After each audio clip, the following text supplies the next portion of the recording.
안녕하세요. 저는 40대 초반의 여자입니다.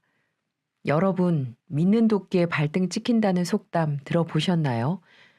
이 속담이 제 인생과 정확히 일치하는 것 같습니다. 성인이 된 후 딱 한 남자만 만났었고 그 남자만 바라보고 살았는데 정말 어처구니 없는 뒤통수를 맞게 되었네요. 정말 머리 검은 짐승은 거두는 게 아니라는 말이 있는 것처럼 도대체 어떤 사연이 있었는지 지금부터 말씀드려 볼까 합니다. 저는 소위 말하는 캠퍼스 커플로 저는 호텔 조리학과 남편은 의과대학생이었습니다.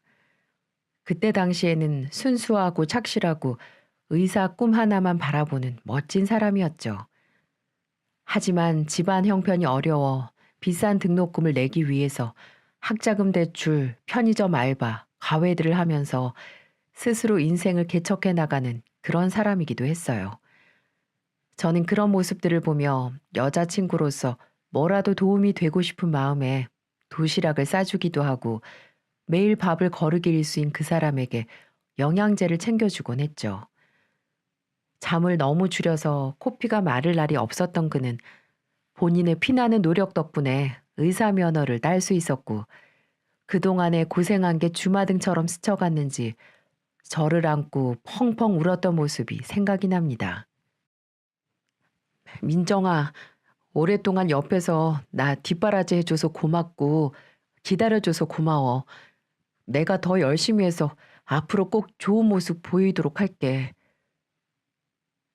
남편은 제게 이런 말을 해주며 꼭 안아주었습니다. 그렇게 우리는 이후 행복한 시간들을 보냈고 연애한 지 9년이 지난 시점에 우리에게 소중한 아이가 생기게 되었죠. 바로 속도 위반이었어요. 피임을 꼼꼼하게 하던 중에 찾아온 아이라서 운명이라고 받아들이고 1년 먼저 결혼을 준비하게 되었습니다. 양가 부모님과 상견례도 무사히 마치고 둘이서 결혼 준비를 시작했는데 상황이 녹록지 않았습니다. 신혼집을 구하는 것만으로 너무 벅찼어요. 그때 당시에는 저나 남편이 모아둔 돈이 별로 없었기 때문에 대출을 받아야지만 집을 구할 수 있는 상황이었습니다. 큰일이네. 요즘 지방도 이렇게 집값이 비싸단 말이야. 우리가 원하는 집 들어가려면 대출 70%는 받아야 될 것 같은데. 그러게, 저기 보이는 수많은 아파트 중에 왜 우리가 살 집은 없는 걸까? 애기도 곧 있으면 태어나는데.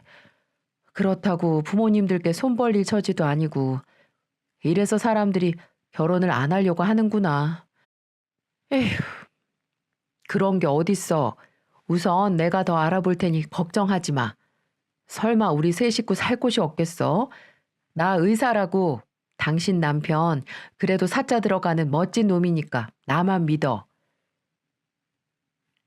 남편은 그렇게 저를 안심시키고 신혼집은 어떻게든 구할 수 있다고 호언장담했지만 일주일, 한 달이 지나도 달라지는 건 없었습니다. 그러다 보니 스스로를 비관하고 어느 날부터는 제 눈치를 살피며 한숨만 푹푹 쉬더군요. 그러던 중 한참 골머리를 앓고 있을 때 아버지가 갑자기 전화를 하셨습니다. 아빠, 딸, 준비는 잘 되어 가냐? 아니요.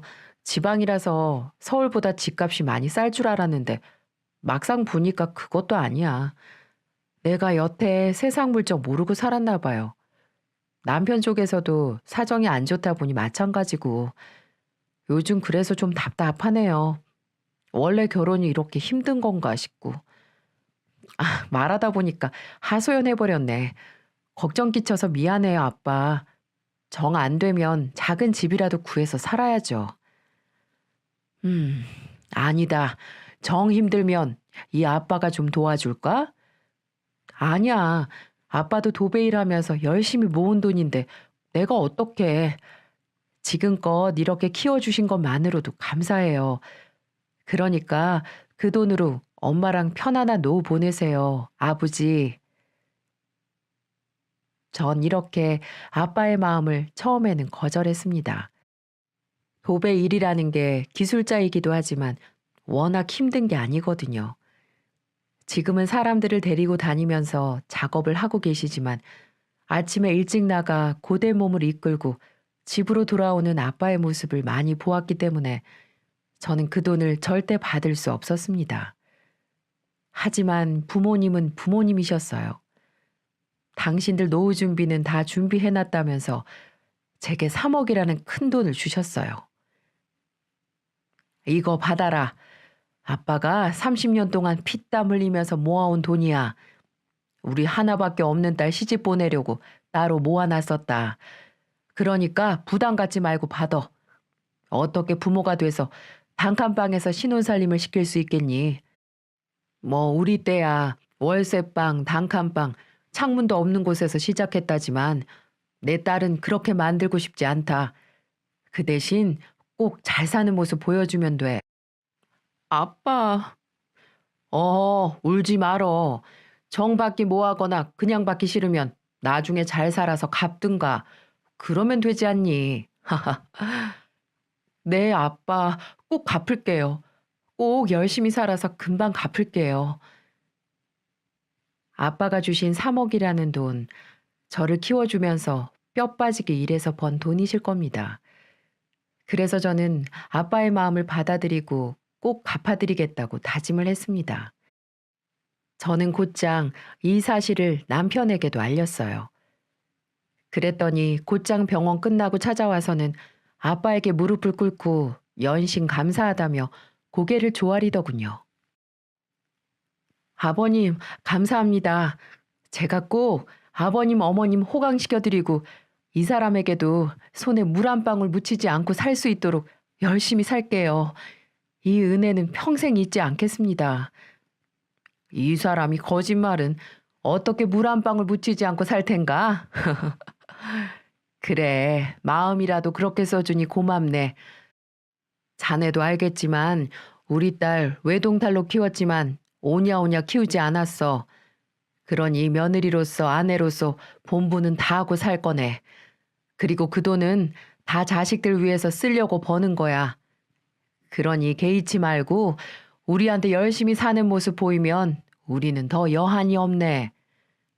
아빠, 그거 저희가 빌린 걸로 하기로 했잖아요. 아, 그래, 그래. 내가 우리 딸 고집은 못 이기겠네. 그래, 그렇게 하자꾸나. 남편도 그 자리에서 제 말에 동의를 했고 꼭 5년 만에 갚아드린다고 새끼손가락까지 걸며 약속을 하더군요. 그때까지만 해도 남편은 정말 책임감이 강한 사람이었어요. 그 모습을 보고 제가 선택한 것도 있었고 부모님도 그 모습에 사위로 인정하기로 하셨을 정도였으니까요. 그렇게 우리는 아빠의 지원 덕분에 무사히 신혼집을 구하고 결혼을 할 수 있었습니다. 물론 집을 구하는 데 있어서 부족한 부분은 제 명의로 대출을 받아서 살 수 있었고요. 참 행복했어요. 남편이 제게 참 잘해줬거든요. 의사의 직업 특성상 몸이 고되고 힘들 텐데 집에 와서도 저를 위해 집안일도 알아서 척척 해주고 제가 다리가 아프면 발 마사지도 해줄 정도로 지극정성이었죠. 결혼 후에도 한결같이 저희 친정에도 잘했고 집안에 행사가 있을 때도 앞장서서 사위 역할을 톡톡히 하는 그런 남편이었습니다. 저는 이 행복이 정말 오래 갈 것만 같았어요. 하지만 결혼 후 2달 만에 이 행복은 시댁 식구들로 인해 무참히 깨지고 말았습니다. 잠깐 시댁 식구들로 말할 것 같으면 온 집안이 말 그대로 남편 빼고는 다 백수 집안이었어요. 시아버지도 젊으신 편인데 백수, 시어머니도 백수, 심지어 시누이도 백수 신세였습니다. 결혼 전에는 전혀 몰랐어요. 남편이 등록금 내기 힘들 정도로 어려웠다고 말씀드렸는데 이 모든 게 무능력한 시부모님 때문이었어요. 아버님은 택시 운전하시다 음주운전으로 면허 정지 당하시고 어머님은 과거 노래방 하시다 가게 정리를 하셨다고 하더군요. 시누이는 그냥 답도 안 나오는 여자였습니다. 들어보니 사상이 돈 많은 남자 만나서 시집가자. 그래서 이 비굴한 인생 탈피하자. 이런 사상을 가진 답도 안 나오는 년이었어요. 이런 집안에 어떻게 남편이 태어났는지 정말 친자 확인이라도 해보라고 할 정도로 이해가 가지 않을 정도였습니다. 시어머니는 어느 날부터 저희 신혼집을 제 집 드나들듯이 찾아오시더군요. 결혼 전엔 드러내지 않았던 본성을 드러내기 시작한 거죠. 한 번은 당당하게 터무니없는 금액의 용돈까지 당연하게 달라고 하셨고요. 문 열어라. 어머님, 연락도 없이 갑자기 어쩐 일이세요? 저 곧 일 나가봐야 되는데 이렇게 막무가내로 찾아오시면 어떡해요? 내가 내 아들 집에 오는데 연락은 무슨. 커피나 한 잔 내와라. 아, 저희 둘 다 카페인 음료 안 마셔서요. 물이라도 드릴까요? 에휴, 이렇게 준비성이 없어가지고야 원. 손님 올 걸 대비해서라도 믹스 커피라도 사다 놔야지. 뭐 하나 마음에 드는 게 없어 하여튼. 그리고 집안 꼴은 이게 뭐니? 살림하는 애가 창가에 먼지 좀 봐라. 이래서 창우가 힘들게 일하고 집에 와서 편하게 쉬겠니? 아, 죄송해요. 제가 거기까지 미처 못 봤네요. 앞으로 세심하게 잘 신경 쓸게요. 저는 어머님과 괜한 인상 붉히기 싫어 처음에는 고분고분 말을 들었습니다.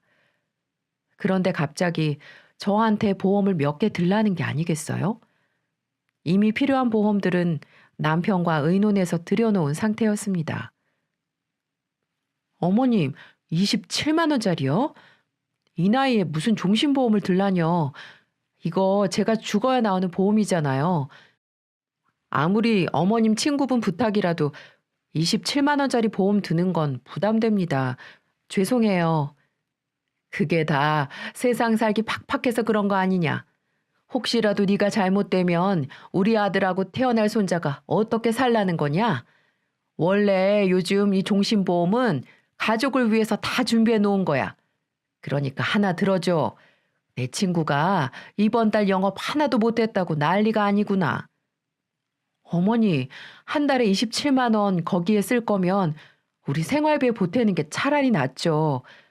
그리고 얼굴도 모르는 어머님 친구분 사정을 제가 왜 신경 써줘야 되는 건데요. 어머님도 아시잖아요. 우리 신혼집도 못 구해서 단칸방에서 살 뻔한 거. 그런데 그런 말이 나오세요? 하여튼 말대꾸 안 하는 천하제일이야. 옛날 같았으면 넌 시애미한테 맞아 죽었다. 요즘 세상에 태어난 걸 무릎 꿇고 감사하다고 생각해야 될 거다. 그렇게 제게 험담을 퍼붓고 가는 날도 있었습니다. 그런데 여러분, 아닌 건 아니지 않나요? 한 달에 대출금, 생활비, 카드값도 벅찬데 지금 당장 필요하지도 않은 보험을 들라뇨. 알아보니 27만 원짜리 종신보험 하나 들어주면 설계사한테 100만 원 이상이 수당으로 떨어진다고 하더라고요. 그 100만 원 때문에 며느리를 이렇게 닥달하는 거라 생각하니 정말 내 시어머님이 맞나 싶었습니다. 그리고 시모의 만행은 여기서 끝이 아니었어요. 이에 이제 우리 아들도 점점 자리 잡아가고 있고 용돈 보내줄 때 되지 않았니? 눈치가 없는 거야. 알고도 시부모를 무시하는 거야. 의사 남편한테 시집 갔으면 알아서 시댁에 눈치껏 잘해야 될 거 아니야. 어머님, 저희도 힘든 거 아시잖아요. 아들이랑 며느리는 쌓인 대출금 갚느라 허리가 부서지도록 일하는데 어머님이랑 아버님은 아직 정정하신데도 집에만 계시잖아요. 요즘 60대면 젊다고 집에만 있지 않아요. 저희 엄마도 어머님보다 나이 많으신데 아직 일하시고 계시고요. 이게 어디서 어른한테 훈계질이야? 젊을 때 고생해서 아들 키운 값 좀 받겠다는데 네가 뭔데 막어? 잔말 말고 이번 달부터 100만 원씩 보내라. 의사 월급 뻔히 아는데 어디서 힘든 척이야. 어머님, 지방에 있는 병원이라 어머님이 생각하시는 만큼 달에 1,000만 원씩 벌어오는 의사 아니에요. 지금 경력도 남편은 짧고요. 지금도 벅차요, 어머님. 곧 애기도 태어나면 돈 들어갈 곳이 한두 군데가 아니고요. 나중에 돈 좀 여유 생기면 그때 적정선에 맞춰서 드릴게요. 니네 애비가 3억 도와줬잖아. 그래도 부족해? 그러니까 뭐하러 이렇게 비싼 집을 샀어? 이렇게 소리를 치는 거 있죠? 우리 결혼할 때 돈 한 푼 안 도와주신 분이 큰 소리를 뻥뻥 치시면서 뱃속에 애를 놀래키시는데 황당할 따름이었습니다. 어머님, 저희 친정 부모님은 저희에게 아무것도 바라지 않으시고 자식들 잘 살기만을 바라시는데 어머니는 왜 제게 와서 힘들게 하세요? 저희도 마음 같아서는 100만 원, 아니 200만 원이라도 드리고 싶죠.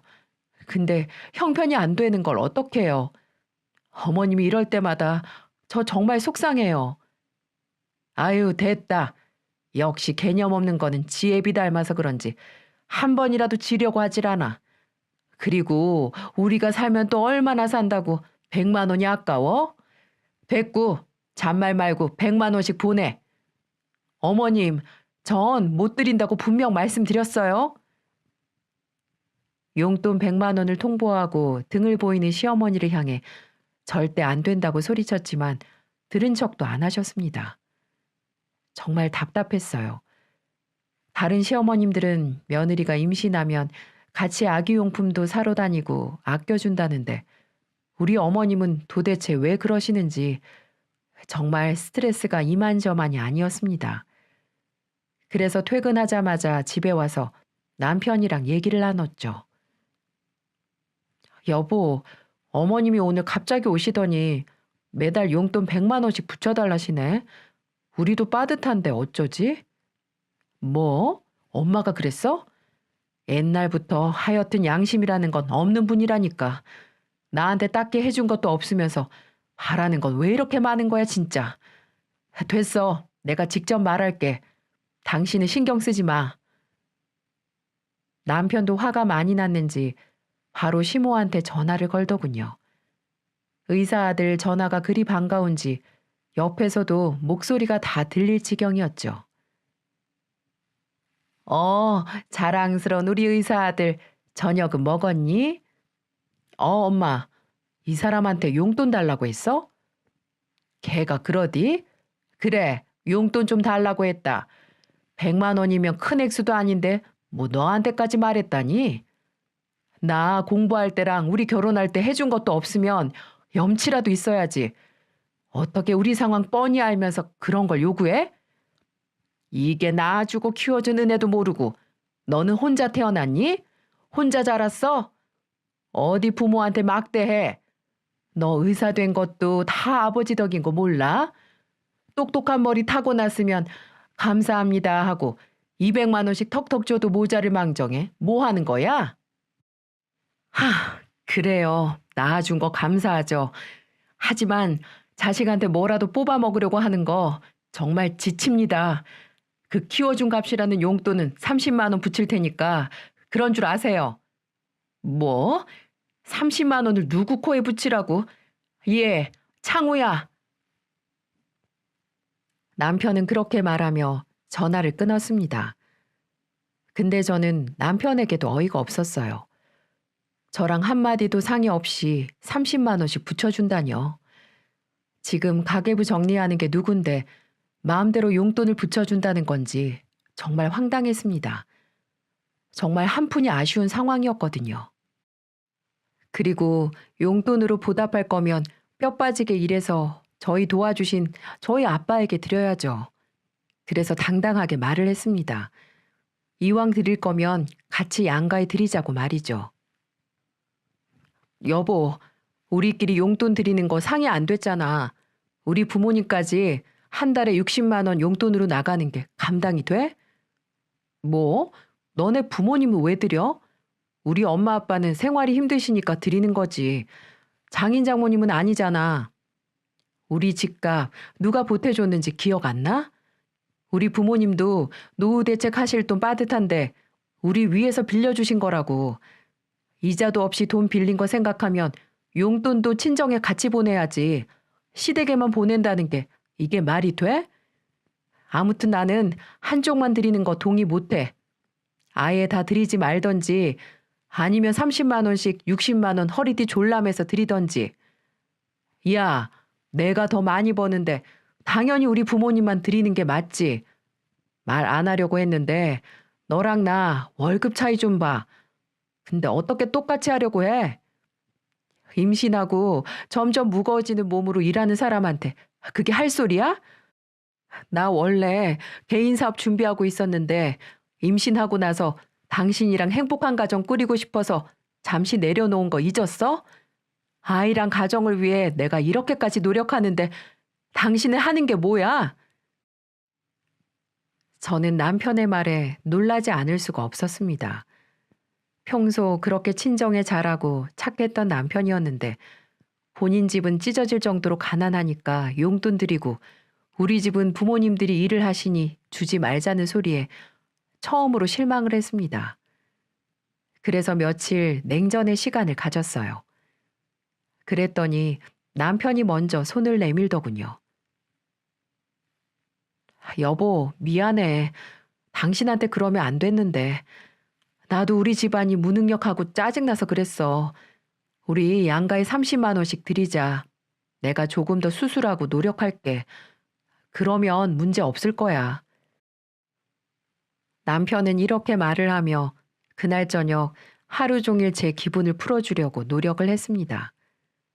남편이 했던 말들이 아직도 머릿속에 남아 있었지만 처음이니까 그 일은 넘어가기로 했어요.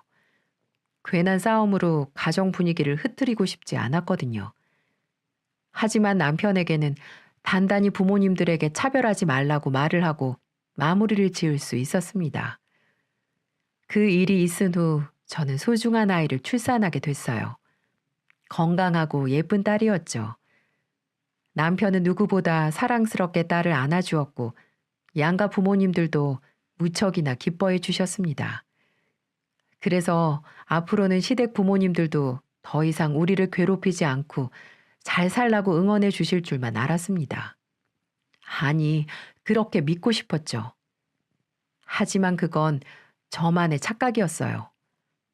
이후 시댁 식구들도 모자라 그렇게 믿었던 남편까지 저의 뒤통수를 치는 사건들이 벌어지게 됩니다. 그 얘기는 차차 말씀드려야 할 것 같네요. 먼저 저는 출산한 후 어느 정도 딸이 자랄 무렵에 회사를 아예 퇴사를 하고 다른 일을 알아보기 시작했어요. 바로 할머니부터 내려온 곱창집을 엄마와 같이 새롭게 시작해보기로 한 거죠.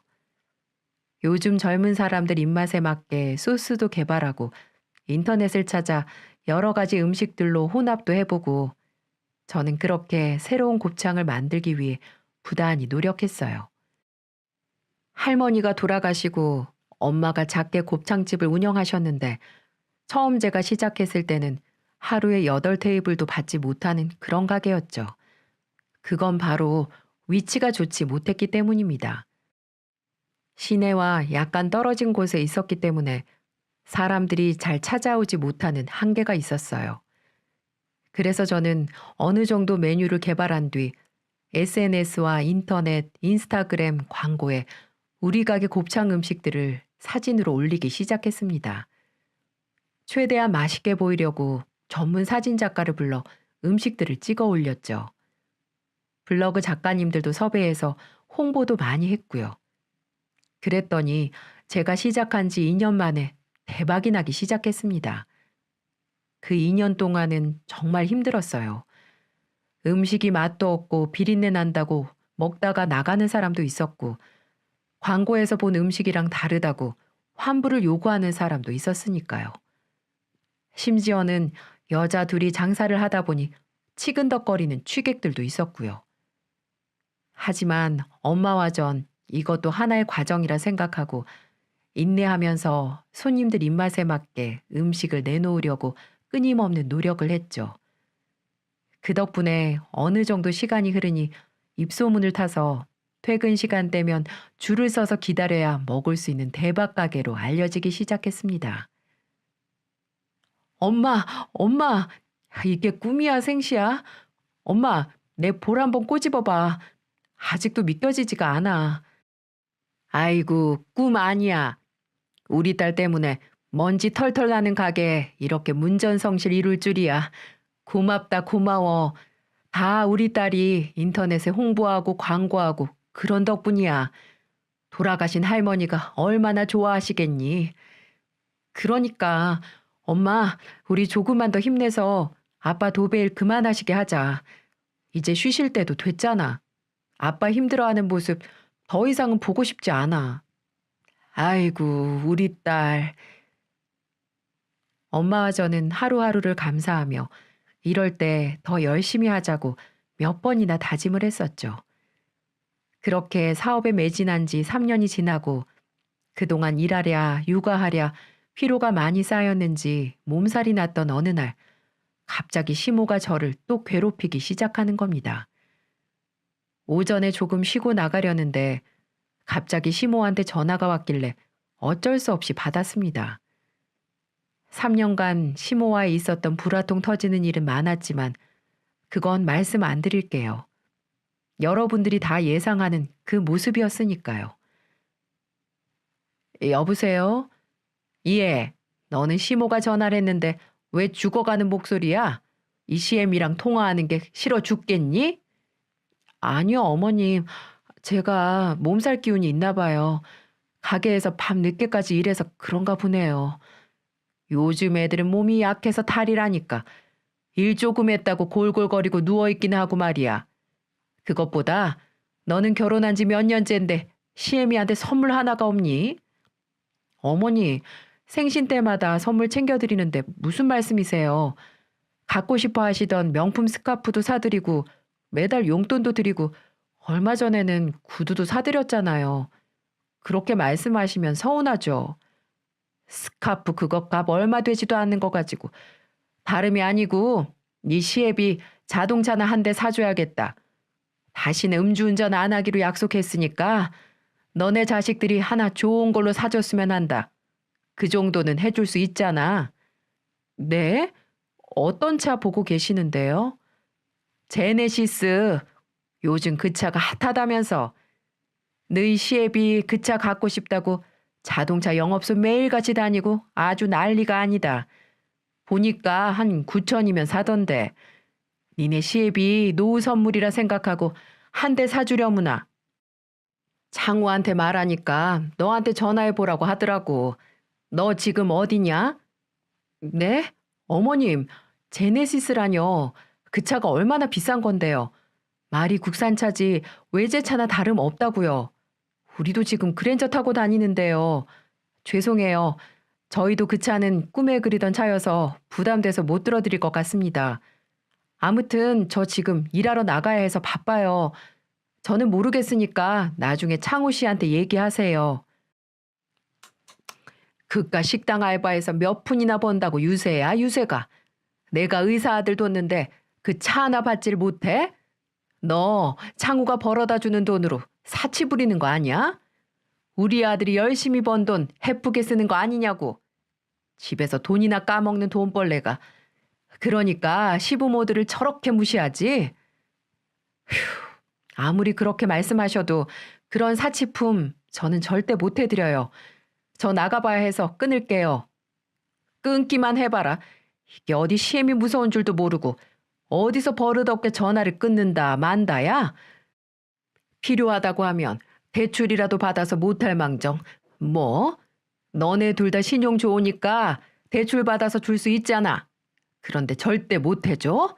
내 아들이 의사인데 몇 년째 왜 돈이 없어? 너는 양심이 있니? 없니? 어머님, 제발 부탁이에요. 그 당시에 몸도 아프고 일도 해야 하는데 며느리를 그렇게 보채시니까 죽을 것만 같았어요.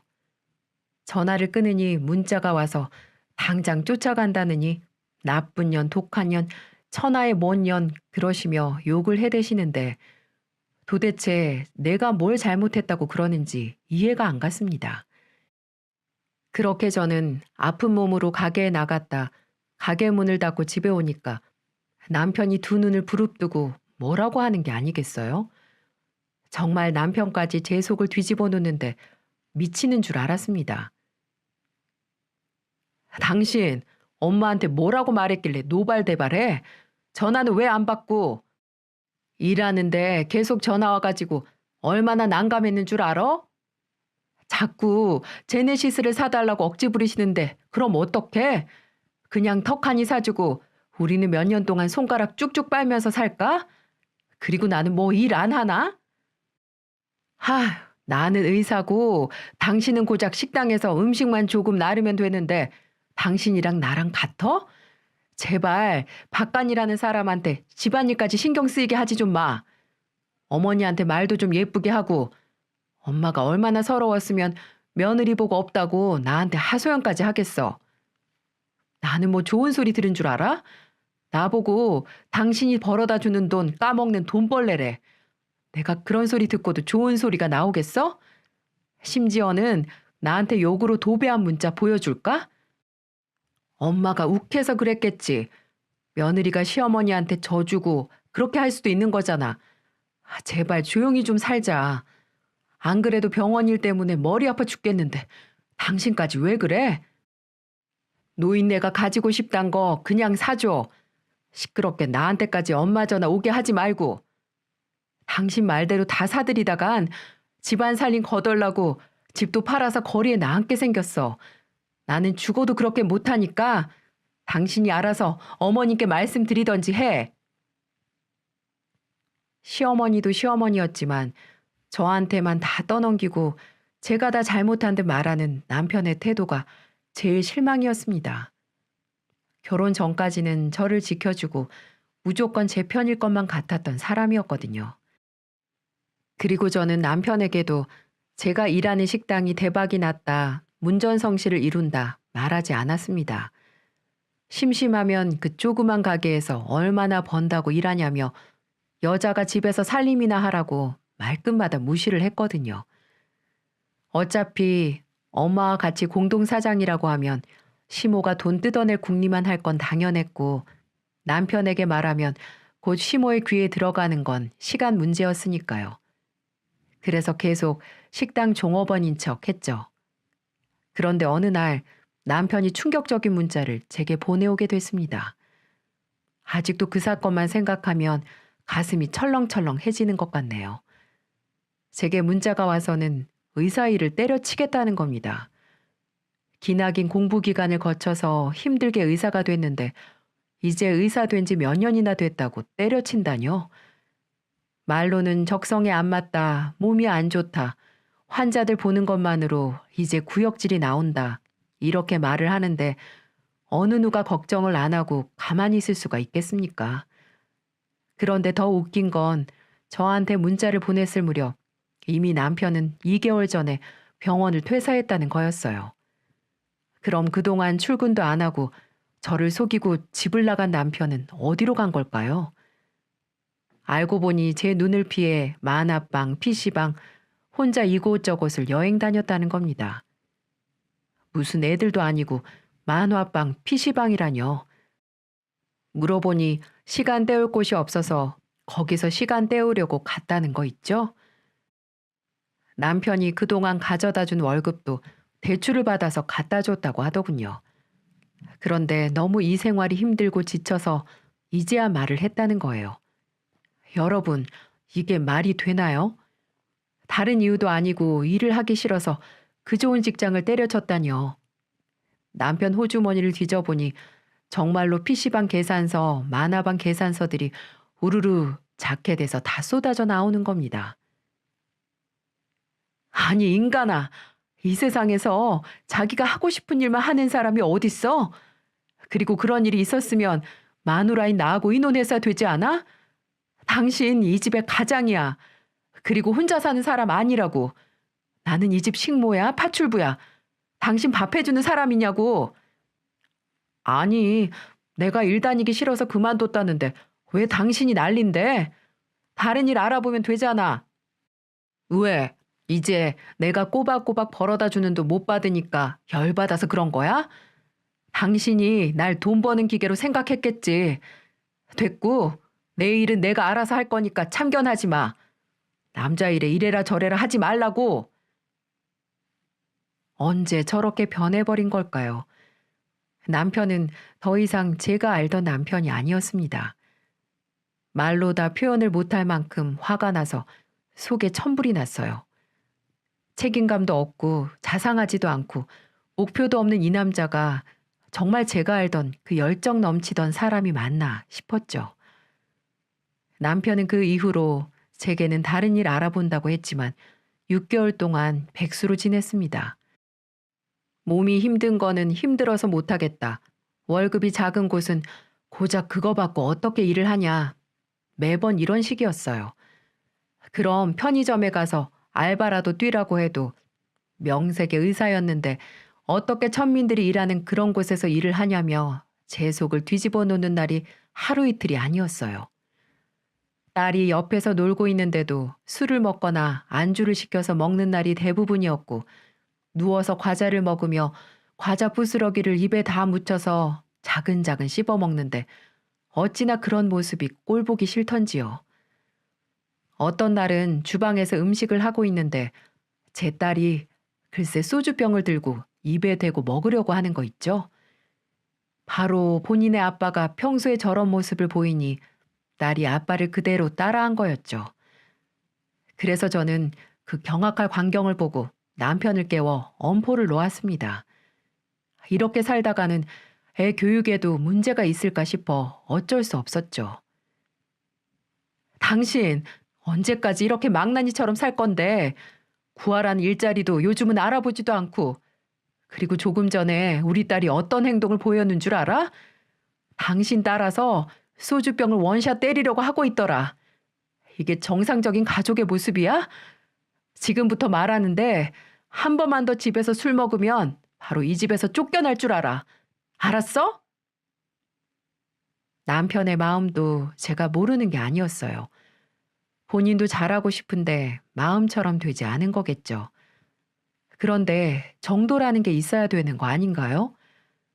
저는 언젠가는 남편이 다시 정신을 차릴 거라고 믿고 기다려줬습니다. 그런데 남편은 저의 그 호의를 당연하듯이 받아들이더니 이제는 거의 망나니 생활을 하니 어떤 마누라가 가만히 있을 수 있겠어요. 일이라도 안 하면 집안일이라든지 하나밖에 없는 딸이라도 잘 챙겨줘야죠. 일도 안 하고 애도 안 봐주고 가게 마치고 오면 집안에 돌아다니는 쓰레기, 소주병 그런 모습을 보고 안 미칠 사람이 어디 있겠습니까? 남편은 그 뒤로 취업을 하긴 했습니다. 의사가 아닌 대리운전이죠. 그것도 딱 3시간 하고 힘들다며 집으로 들어와 버리더군요.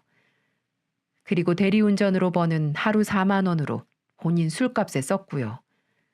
그래서 저는 슬슬 이때부터 이혼을 고민했던 것 같아요. 이런 남편이랑은 평생 살 자신이 점점 없어졌거든요. 그런데 이런 상황에서 백수 집안의 딸내미 신우이가 한술 더 떠서 찬물에 기름을 붓는 게 아니겠어요? 언니, 잘 지내죠? 아가씨가 어쩐 일이세요? 우리 사이에 무슨 일 있어야 전화를 하나. 다름이 아니라 혹시 모아둔 돈 좀 있어요? 급하게 제가 쓸 데가 있어서요. 계좌번호 불러줄 테니까 500만 원만 보내줘요. 아가씨, 저한테 돈 맡겨놓으셨어요? 뭘 그렇게 당당하게 돈을 달라고 하세요? 아니, 오빠가 의사인데 동생한테 500만 원도 턱턱 못 준다는 게 말이 돼요? 언니가 떵떵거리고 호의호식하는 그 돈 중에 조금만 달라는 거잖아요. 이혼하고 벌이가 없다 보니까 요새 외식도 못하고 답답해서 죽겠단 말이에요. 그럼 일을 하세요. 그렇게 의존적인 성격에 술 마시고 놀기만 하니까 2년 만에 이혼 당하죠. 뭐라고요? 언니, 지금 말 다 했어요? 돈 달라고 하는 백수 속을 시댁과 멀쩡한 직업은 고사하고 가끔씩 대리 일을 하는 남편. 슬슬 질려가고 있을 무렵에 일이 터지고 말았습니다. 남편이 대리운전 일을 하다 졸음운전을 해서 사고가 난 겁니다. 남편은 목을 많이 다쳐서 몇 주 동안 식사도 제대로 하지 못하고 10kg이나 빠져있는 상황이었어요. 그래서 당분간 요양한다고 병원에서 퇴원 후 집에서 또 놀기 시작했는데 어느 날 시모가 제 가게에 말도 없이 오는 거 있죠?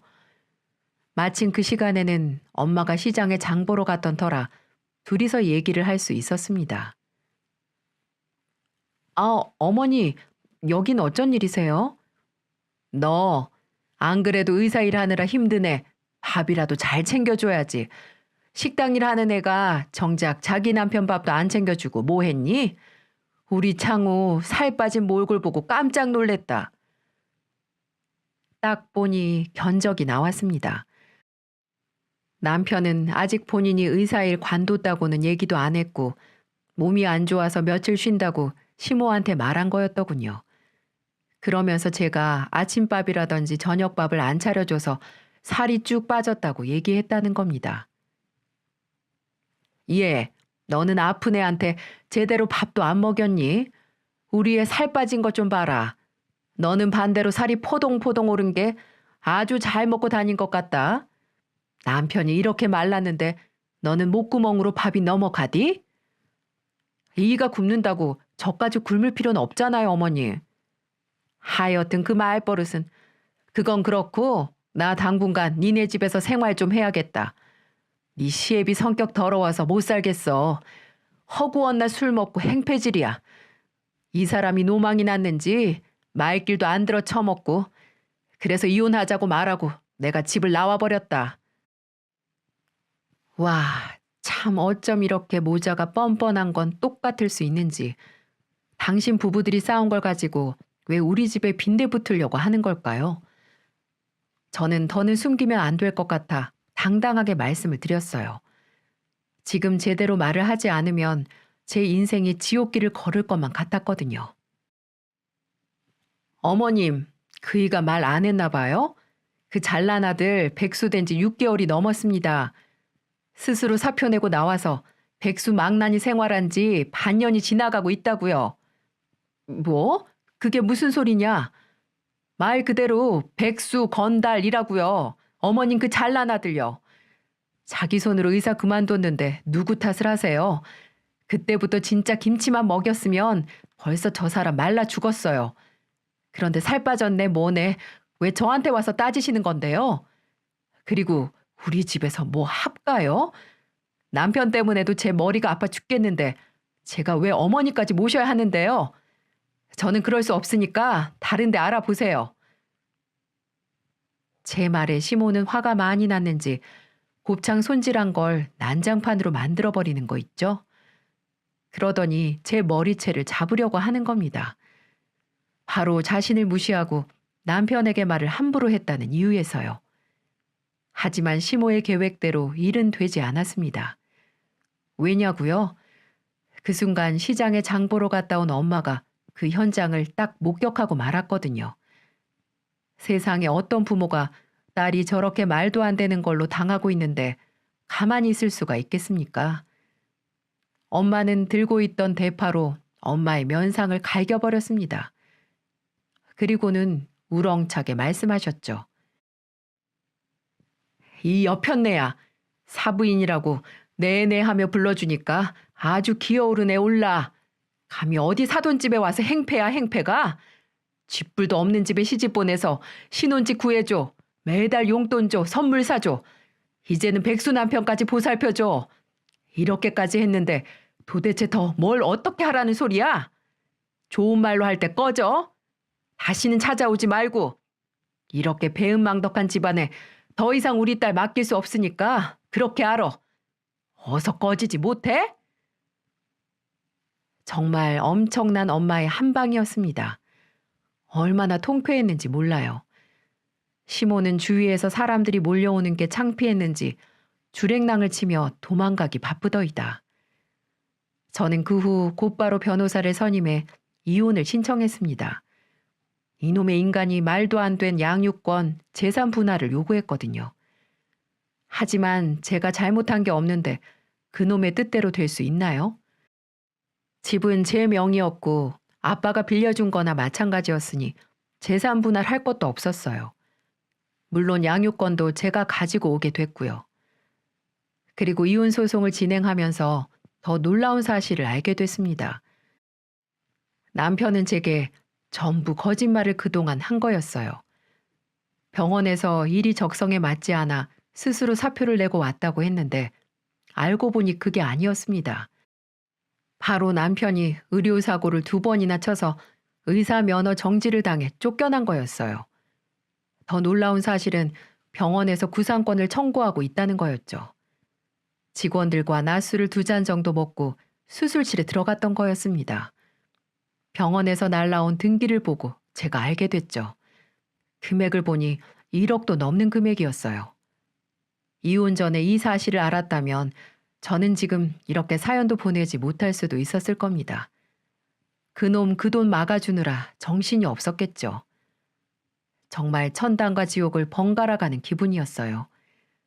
저는 그래서 전 시모한테 정말 감사하게 생각하고 있답니다. 어떻게 보면 제 인생을 구제해주는 사람이나 마찬가지니까요. 시모만 아니었으면 제가 이렇게 서둘러서 이혼을 하지 못했을 겁니다. 들어보니 남편은 시댁에 들어가 아직도 정신 못 차리고 구상권 금액 구하려고 별짓을 다 하고 있다고 하더군요. 시댁이 능력도 없는데 그만한 돈을 도와줄 리도 없고요. 지금은 그놈의 백수 시댁 집안을 안 봐도 돼서 제 속이 얼마나 후련한지 모르겠네요. 다시 새 인생을 사는 기분입니다. 찌질하게 얼마 전에는 저한테 돈 좀 빌려달라는 전 남편 놈. 그래서 제가 한 소리 했습니다. 그 입 닥치고 양육비 보내주지 않으면 내 딸 볼 생각도 하지 말라고요. 그랬더니 과거로 돌아가고 싶다고 바보같이 서럽게 우는데 참 그 모습이 가관이더군요. 뭐 어쩌겠어요. 지 잘못된 행동으로 인해 팔자가 꼬인 것을요. 그렇게 저의 결혼 생활은 종지부를 찍을 수 있었습니다. 지금 저는 곱창집이 더 잘 돼서 옆가게를 터서 확장해서 식당을 운영하고 있어요. 제 딸도 무럭무럭 잘하고 있고요. 주위에서는 아직 젊으니 새 출발하라고 하는데 남편과 시댁에서 제대로 당한 탓인지 결혼이라는 2글자는 아예 생각하고 싶지도 않네요. 그냥 우리 부모님, 우리 딸만 바라보며 인생을 살고 싶네요.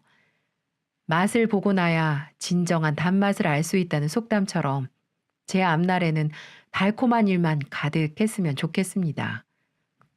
저 앞으로 잘 살 수 있겠죠? 열심히 살라고 여러분이 응원해 주시면 정말 감사하겠습니다. 제 사연은 여기까지입니다. 다들 요즘처럼 힘든 시국에 항상 웃고 기쁜 날, 행복한 날만 있으시고 항상 건강하시기 바랍니다. 사연 함께 해주셔서 감사합니다.